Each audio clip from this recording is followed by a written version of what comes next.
I'm Sam Bear for Class Winners, and in case you've been living under a rock for the last many years, I'll let you know of two things that have happened in the collector vehicle market. One, SUVs have become very collectible, as have trucks. And also, Japanese domestic market vehicles, well, they're absolutely stratospheric right now. So today, I'm in a 1995 Mitsubishi Pajero Mini VRII SUV. It's a K SUV, 660 cc's. And it is so cool because it combines everything about what is popular right now in the collector market. Now, the Pajero Mini was a companion model to the larger Pajero, which we got in the US as the Montero. Indeed, they were looking to capture more buyers with that very popular Pajero name in Japan, so they devised this plan to call this the Mini and market the Pajero and the Pajero Mini as like Tom and Jerry. And in fact, they used the Tom and Jerry cartoon characters to promote these. Yeah, well, it's actually not anything like the larger brother. They share absolutely no parts, but it offered some off-road street cred to the consumer market.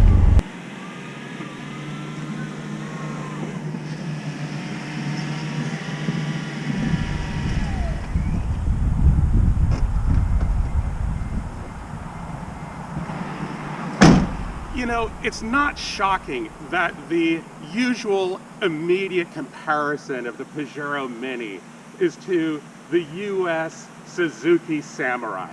And it's a legitimate comparison, mainly because, well, the Pajero Mini competed against the Suzuki Jimny, which was the Japanese domestic market version and basis of the Suzuki Samurai. So what really are the differences? Well, in the Japanese domestic market, not a lot on the surface.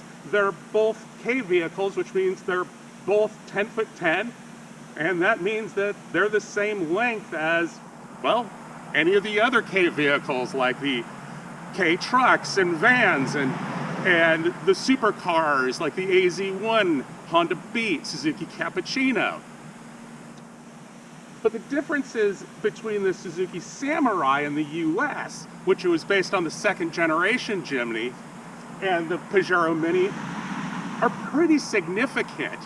You see, the Samurai was actually about 5.5 inches longer, courtesy of longer bumpers, front and rear. And it also weighed about 250 pounds more. And there was that really anemic 1.3 liter single overhead cam engine that took like 25 seconds to get to 60.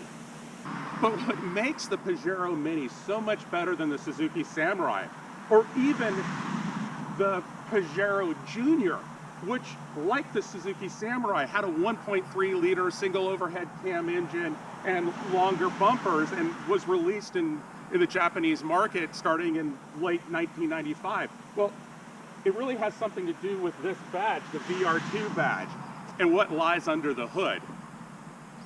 But instead of just telling you about it, I really should demonstrate it for you. So let's go for a ride.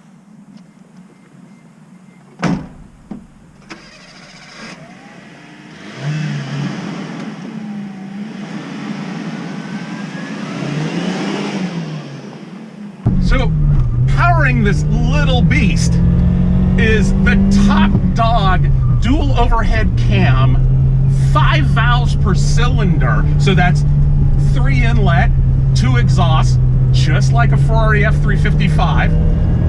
Plus there's a turbocharger and an intercooler. Now, power, because it is a K-class vehicle, on paper is limited to the mid-60s and around that in torque. But it certainly feels like it's got more.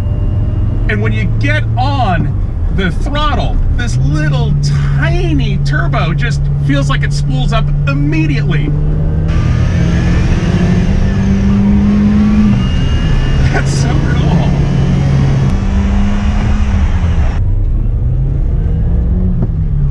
Acceleration is good. And braking? Well, let's check out the braking. Wow! It's actually discs up front, drums in the rear, and they're really good. Why? Because this thing doesn't weigh anything. It's like 1,850 pounds. In terms of handling, on paper, there's nothing that makes it seem really that impressive. It's a solid rear axle, it has independent front suspension, but it doesn't wallow as much as most SUVs. Steering is very light, not particularly communicative, but it works well. Ride is supple, and when it comes to the tight twisties,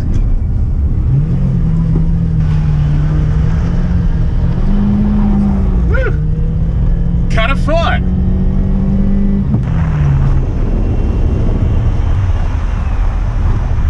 The cockpit of the Pajero Mini is actually a really nice place to be. It feels like it could be any American spec mid-range SUV, you know, from the front seats. They're bucket seats, which are actually pretty well bolstered. And then the seating position is really just pretty nice. I'm 6'4", and there's no way I can hit the top with my head.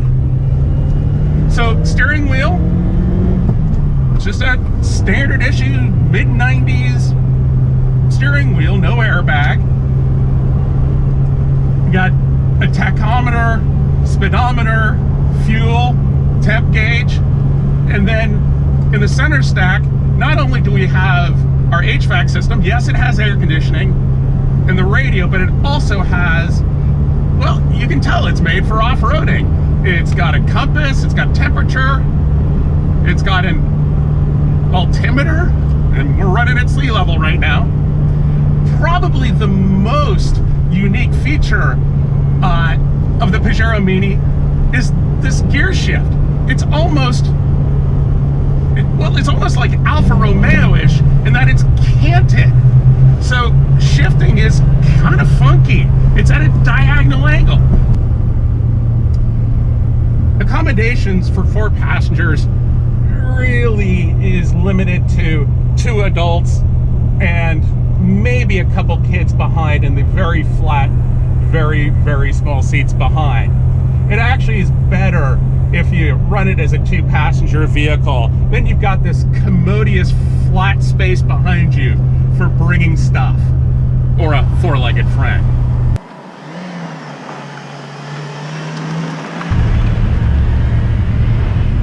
The Pajero Mini has some great exterior cues that I just think are awesome.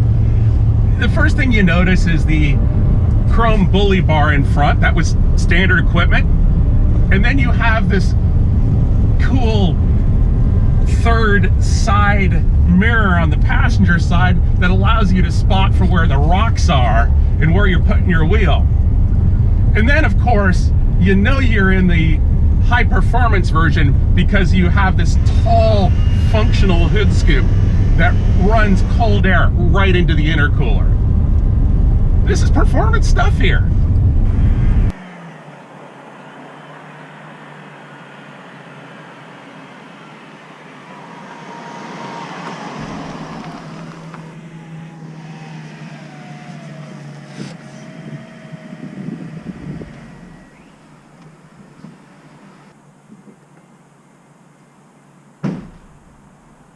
Now I know you want to see me take this thing out and show you just what it can do off-road. You want to see it going up bouldering and going up impossible inclines or sand dunes, and it can do it. In fact, if you go on YouTube and search for Pajero Minis, you'll see them doing it right out of the box stock form.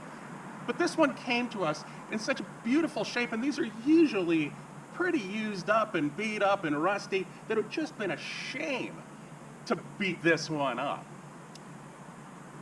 But beyond the abilities of its off-roading, it is a Four Seasons vehicle that you can take to car shows and you can drive for pleasure. And I'll tell you, when you're in there rowing through the gears and you're hearing that beautiful gem of an engine, that dual overhead cam, 660cc, 5 valve per cylinder, turbocharged intercooled mill, just coming up on cam, it's wonderful. It's like being in an AZ1 or a Suzuki Cappuccino. And it is like a sports car when you're going in a straight line. It's a little more evident it's an SUV when you're going through the twisties, but it's still fun. So much fun that I'm gonna go drive this again. I'm Sam Bearer for Class Winners. Life's too short for ordinary cars.